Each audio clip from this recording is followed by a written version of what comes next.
자, 그러면 먼저 사회복지 실천 관련 개념으로서의 개인에 있어서 이 개념이라고 하는 내용에 대해서 한번 살펴보도록 하겠습니다.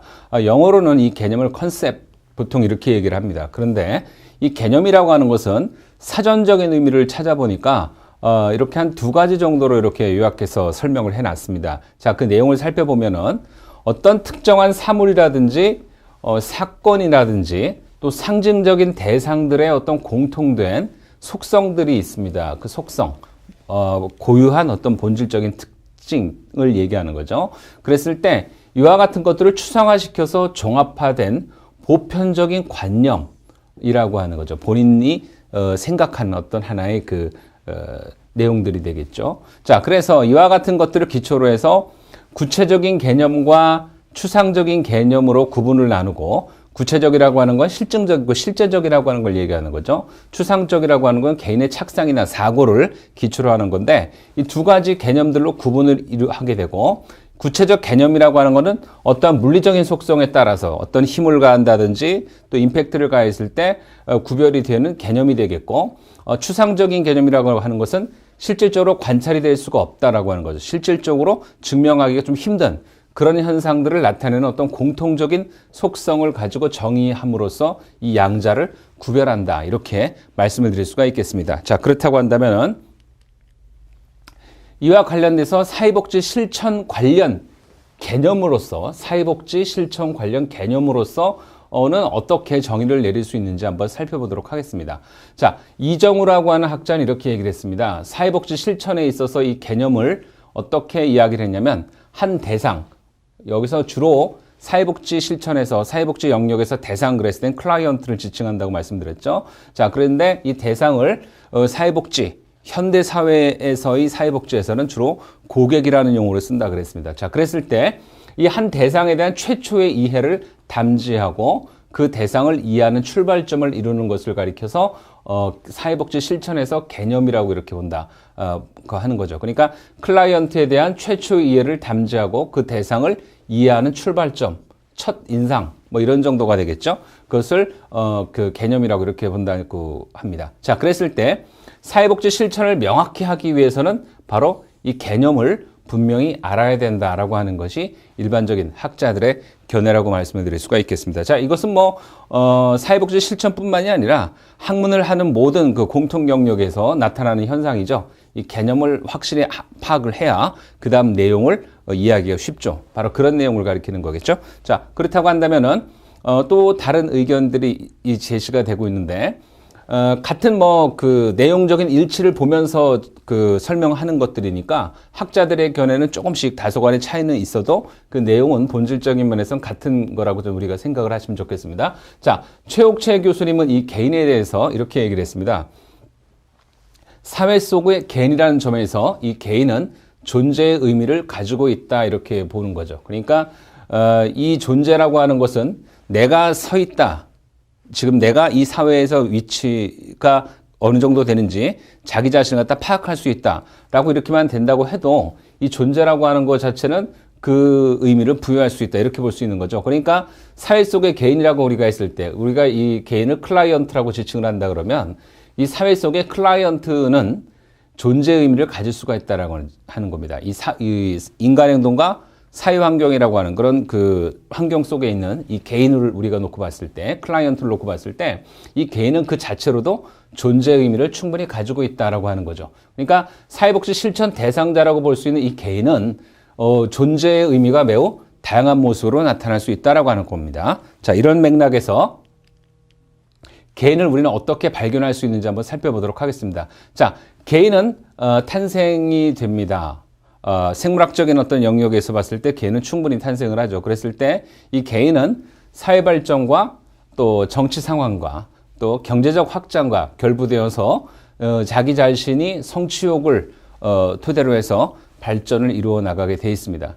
개인이 성장하는 토양이 이렇게 사회 발전, 정치 상황, 경제적인 확장과 결부되어 있다고 하는 사실이 중요한 거죠. 그러니까 개인이 스스로 혼자 성장해서 나가는 것은 없다, 이렇게 말씀드릴 수가 있겠죠. 자, 그렇기 때문에 이 개인은 모름지기 이 사회라고 하는 그 영역, 둘 이상의 사람이 모인 곳, 조직화된 것을 우린 사회라고 보통 얘기하는데, 이러한 그 사회라는 테두리 안에서 탄생하지 않고 계약의 그 사회를 형성하기도 한다라고 이렇게 얘기를 합니다. 자, 이 얘기는 뭐냐면 개인이라고 하는 그 사람들이 공공의 어떤 계약을 통해서, 약속을 통해서 이 사회를 형성하기도 한다라고 하는 거죠. 그러니까 사회라고 하는 이 테두리, 이 바운더리 안에서만 영역에서 머무르는 것이 아니라 개인들과 개인들 간의 어떤 약속, 그 계약을 맺음으로써 사회를 형성하고 있다라고 하는 거죠. 자, 그러면 이와 같은 내용이 사회복지 실천에서는 왜 중요하냐, 이렇게 여러분들이 생각할 수가 있어요. 자, 그런데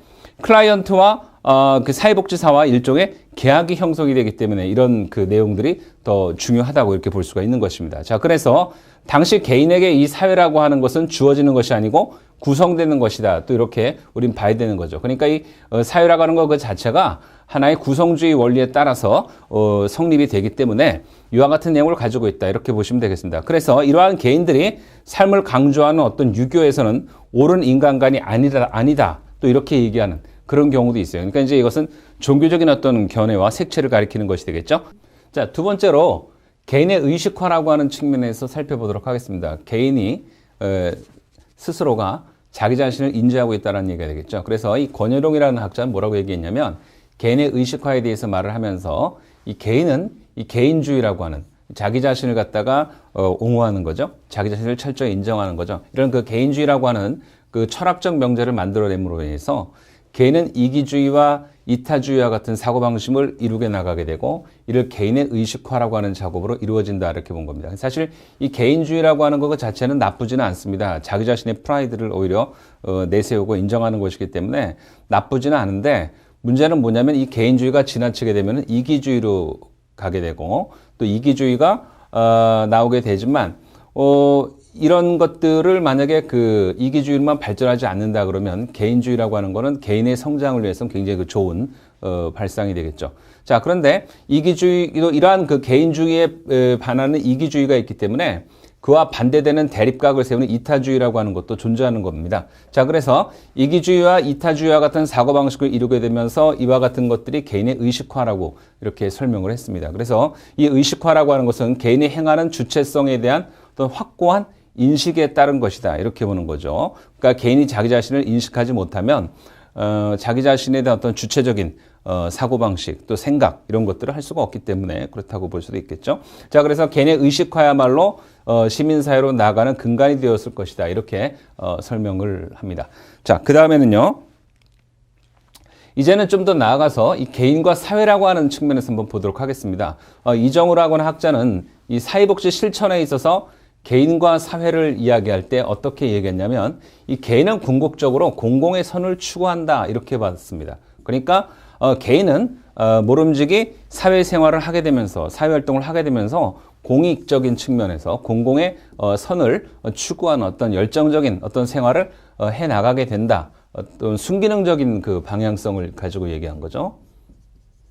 순기능적이다, 이렇게 본 겁니다. 자, 그렇기 때문에 이 사회라고 하는 것은 이러한 개인을 그냥 내버려 두지 않고 공공의 선을 추구하는 개인에 대해서는 항상 지지를 한다, 이렇게 볼 수가 있어요. 지지를 한다.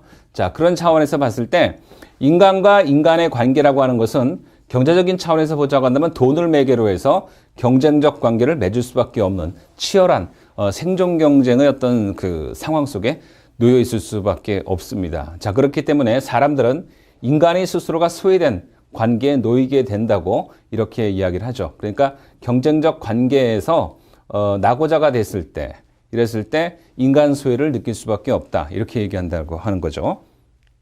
자, 이와 관련해서 우리 최옥채 교수님은 뭐라고 얘기를 했냐면, 개인과 사회를 기초로 한 현대사회의 문제를 이야기하면서 주로 이제 사회복지 실천적 관점에서 봤을 때 사회 문제라고 하는 것을 이야기하는 거죠. 사회 문제론, 사회 문제를 논한다라고 했을 때 이 현대는 유동사회에 접어들어가면서 항상 변한다고 하는 거죠. 그래서 불안정하고 위험한 지경에까지 와 있다라고 하는 거예요. 그러니까 오늘 벌어진 일이 내일 어떻게 될지 모르는 무한 경쟁의 사회 속에서 그 위험성을 답보로 인간들은 생활하고 있다라고 이렇게 보는 거죠. 사람들은 그렇게 생활한다고 보는 겁니다. 그랬을 때 이 무상복지라고 하는 것이 이 현대 그 사회 속에서 지금 가장 그 화두가 되고 있죠. 복지를 하는 데 있어서 돈을 매개로 해서 복지를 갖다가 하게 됐을 때 사람들이 피부로 느끼는, 클라이언트가 피부로 느끼는 감도가 다르다. 그랬을 때 무상복지라고 하는 것, 어떤 조건과 상황과 환경이 되면 무상으로 복지를 제공해야 된다라고 하는 거죠. 그랬을 때 이 무상복지를 부르짖고도 있지만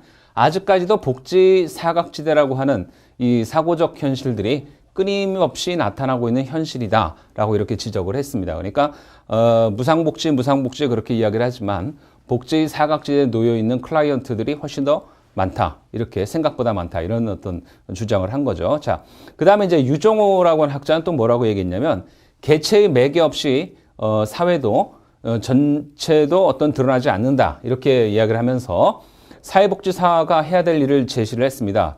개인과 사회를 항상 균형 잡힌 감각으로 조망해 나가야 된다라고 하는 거예요. 그러니까 사회복지사는 어떤 한쪽에 치우쳐서는 안 된다라고 하는 거죠. 개인과 이 사회를 공평하게 균형 잡힌 시각으로 조망해 나가야 된다라고 하는 거예요. 개인이 사회에 적합한 피드백을 전달받고 있는지, 또 개인이 속한 이 사회가 개인에게 필요한 것들을 충족시켜 주고 있는지, 이와 같은 것들을 충분히 사회복지사는 인지를 해야 된다라고 하는 겁니다. 자, 그랬을 때 개인의 조건, 이 개인의 조건은 어떻게 유지가 되어져야 되는가 한번 살펴보도록 하겠습니다.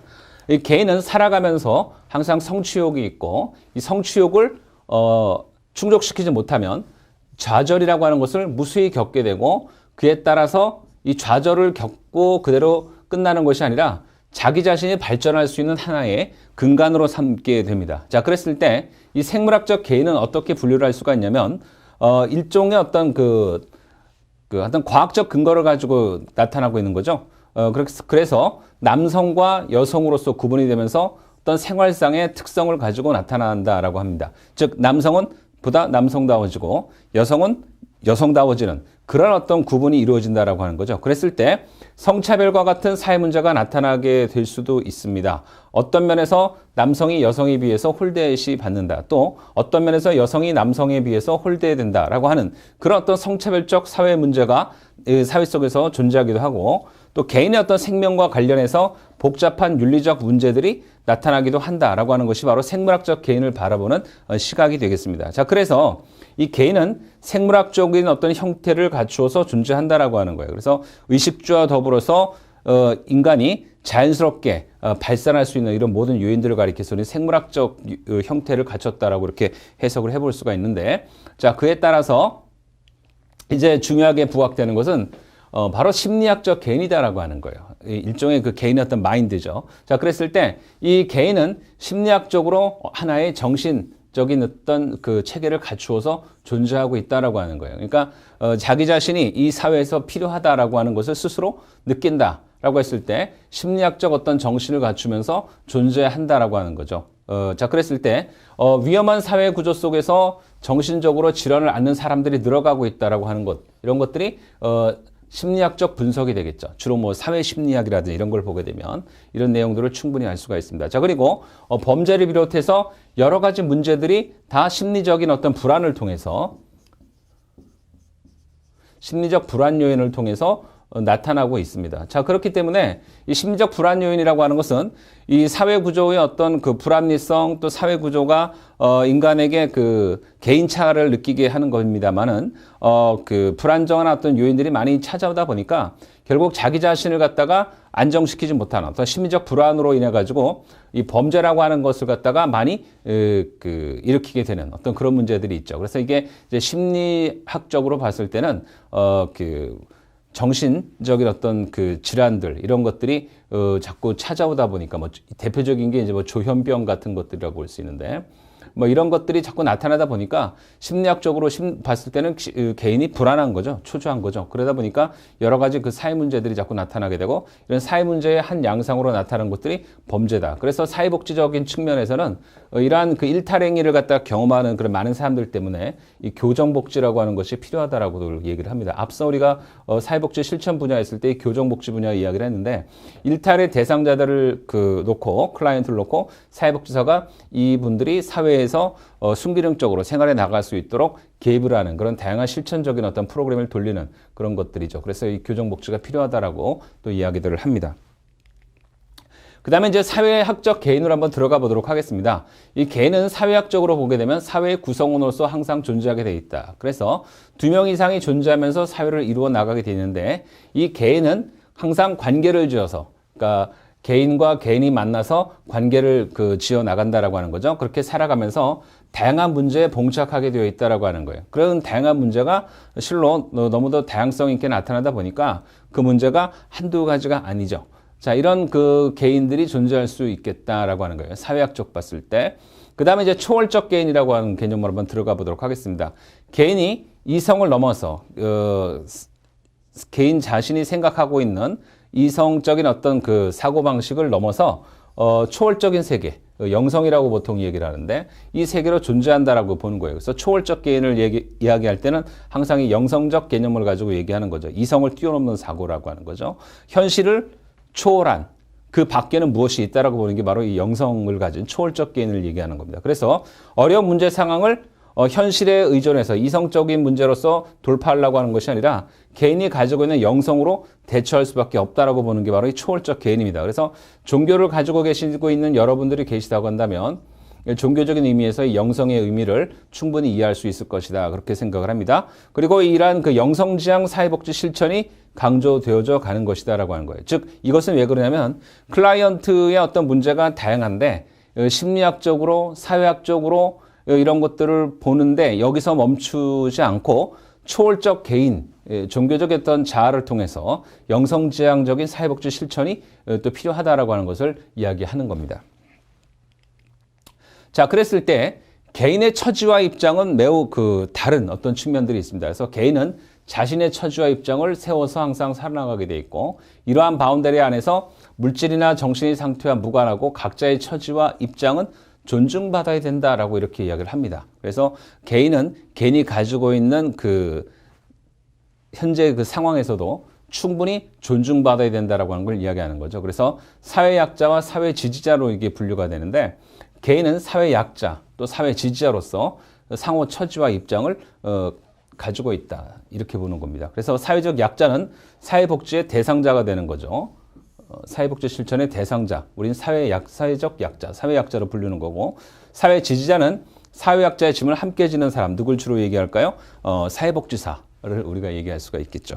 자, 그렇다고 한다면 이러한 상황 속에서 지도자와 협력자의 관계가 존재합니다. 그래서 개인은 지도자로나 또 협력자로서 자신의 처지와 입장을 앞가림할 수가 있다라고 하는 거죠. 그리고 지도자는 앞에서 이끌고 협력자는 뒤에서 미는 그런 어떤 상호, 공존의 어떤 이유로 비유를 할 수가 있습니다. 더 나아가서 지도자와 협력자가 지니는 어떤 진정성이나 충실성이 뒤따르고 나갈 때 진정한 지도자와 협력자로서의 어떤 관계성을 가지고 갈 수 있다라고 이렇게 볼 수가 있겠습니다. 개인은 자신은 물론이려니와 사회의 구성원으로서 책무를 온전히 수행해 나가야 된다라고 이렇게 되어 있는데 이렇게 온전히 책무를 수행한다라고 했을 때 우리는 시민이라고 이렇게 볼 수가 있겠고 자신이 가지고 있는 생각과 사고 이런 것들을 종합해서 시민 정신을 발휘하는 그런 사람들, 준법 의식이 투철한 사람들 이런 경우 시민이라고 얘기를 하죠. 자, 그다음에 자신을 꾸려가거나 자신을 이 사회에서 생활해 나가는 데 있어서 너무 힘들게 생활해 나가는 그런 경우, 또 제대로 적응하지 못하는 경우, 그랬을 때 사회의 일원으로서 대응하지 못하기도 한다. 그랬을 때 이제 미성숙한 어떤 부류의 분들이라고 이렇게 볼 수도 있겠죠. 그래서 미성숙한 자아로 인해서 사회생활이 온전치 못한 그런 경우가 해당이 되겠습니다. 자, 그래서 이상과 같이 사회복지 실천 관련 개념으로서 한번 개인을 한번 조명을 해봤습니다. 그래서 개인이 사회 속에서 생활해 나가는 데 있어서 어떠한 유형, 또 어떠한 내용 이런 것들을 가지고서 사회생활을 해나가고 있는가 또 앞으로 사회복지 실천에 있어서 주 고객이라고 할 수 있는 이 개인을 이해하는 데 있어서 도움이 될 수 있는 그런 내용들을 여러분들과 함께 공부를 했습니다.